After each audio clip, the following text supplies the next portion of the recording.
Arts council محمد احمد شاہ نے arts council Karachi میں second women conference کے حوالے سے پریس کانفرنس کرتے ہوئے کہا کہ ان تمام خواتین کو خراج تحسین پیش کرتے ہیں جنہوں نے ہر شعبے میں خود کو منوایا ہے۔ ہماری سوسائٹی میں جو محنت کش خواتین جنہوں نے لیڈ کیا اس سوسائٹی کو، جنہوں نے آئین میں تبدیلیاں کرائی ہیں، نیشنل پاکستان کے کانسٹیٹیوشن میں بھی اور پروونشل کانسٹیٹیوشنز میں بھی بہت ساری تبدیلیوں کا محرکات بنی ہیں۔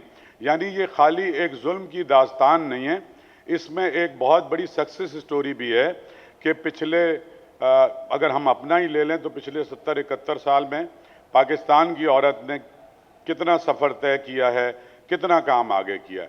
ایک بات سمجھنے کی بہت ضرورت ہے، اور میں صرف اس لیے نہیں کہہ رہا کہ میرا جینڈر جو ہے میل ہے، وہ یہ ہے کہ یہ دونوں کو انڈرسٹینڈ کر کے اس کا سلوشن ہے۔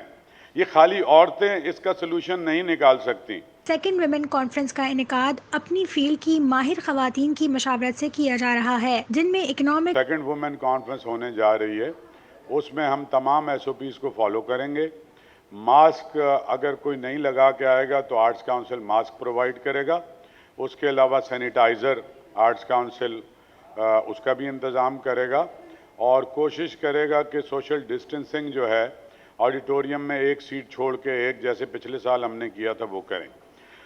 اس میں آرٹس کاؤنسل کی گورننگ باڈی کے ساتھ ساتھ ایسی خواتین کہ جنہوں نے پاکستان میں سماج میں بہت کام کیا ہے، ان کی مشاورت شامل ہیں، اور اس میں سر فہرست انیس ہارون صاحبہ ہمارے ساتھ بیٹھی ہوئی ہیں، اور اس کے علاوہ بھی 20 ایسی خواتین جن کی سٹرگل ہے اور جنہوں نے ساری زندگی ہیومن رائٹس کے لیے اور وومن رائٹس کے لیے اور پیس کے لیے اور سوشل رائٹ کے لیے اور ڈیموکریسی کے لیے کام کیا ہے، وہ آپ سمجھیں کہ اس کانفرنس میں ان سب کا مشورہ بھی شامل ہے اور رائے بھی شامل ہے۔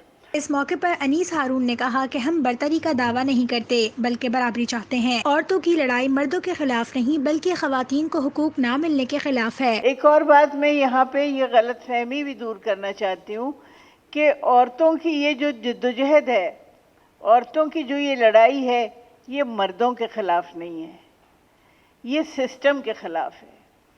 ایک سسٹم جس کو ہم پیٹریارکل سسٹم کہتے ہیں یا پدر شاہی نظام کہتے ہیں، جس نے سبجوگیٹ کر رکھا ہے عورت کو، یہ لڑائی جس میں اس کو برابری نہیں دی جاتی، جس میں اس کے حق پہ پابندیاں لگائی جاتی ہیں، اس کی ایجوکیشن پہ پابندی لگائی جاتی ہے، اس کی موبلٹی پہ پابندی لگائی جاتی ہے۔ خواتین گھر کا اہم جز ہوتی ہیں، انہیں کمتر نہیں سمجھنا چاہیے۔ انہوں نے کہا کہ دنیا کی کامیاب ترین قوموں میں خواتین کام کرتی ہیں، اس لیے وہ کامیاب ہیں۔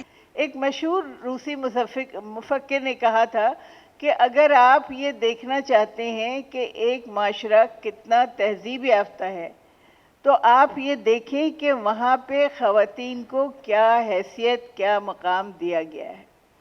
اس لیے کہ خواتین جو ہیں وہ آپ کی زندگی کا ایک اہم حصہ ہیں، وہ پورا ایک خاندان چلاتی ہیں، وہ پورا ایک گھر کا نظام چلاتی ہیں۔ اس کے علاوہ جہاز اڑاتی ہیں، پائلٹ ہیں، وہ گاڑیاں چلاتی ہیں، ٹرک چلاتی ہیں، ٹرینیں چلاتی ہیں۔ مطلب کون سا کام اب دنیا میں ایسا رہا ہے جو کہ خواتین نہ کر سکتی ہوں۔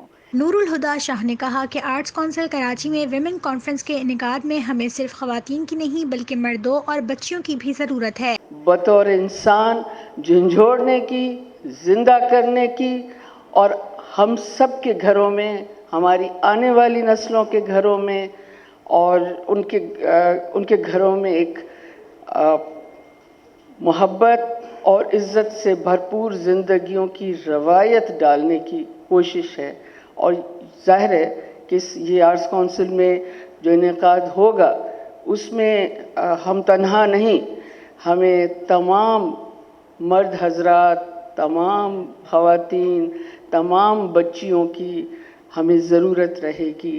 اس معاشرے کی تنگ دلی کو بدلنے کے لیے آرٹس کونسل کراچی کا بڑا کردار رہا ہے۔ انہوں نے کہا کہ اگر معاشرے کو بدلنا چاہتے ہیں تو پہلے عزت اور پھر محبت سے کام لینا ہوگا۔ یوں اہم ہے کہ اگر آپ معاشرے کو بدلنا چاہتے ہیں، اگر آپ سب لوگ جو جہاں موجود ہیں اور جو بعد میں ہمیں جوائن بھی کریں گے، اگر ہم سب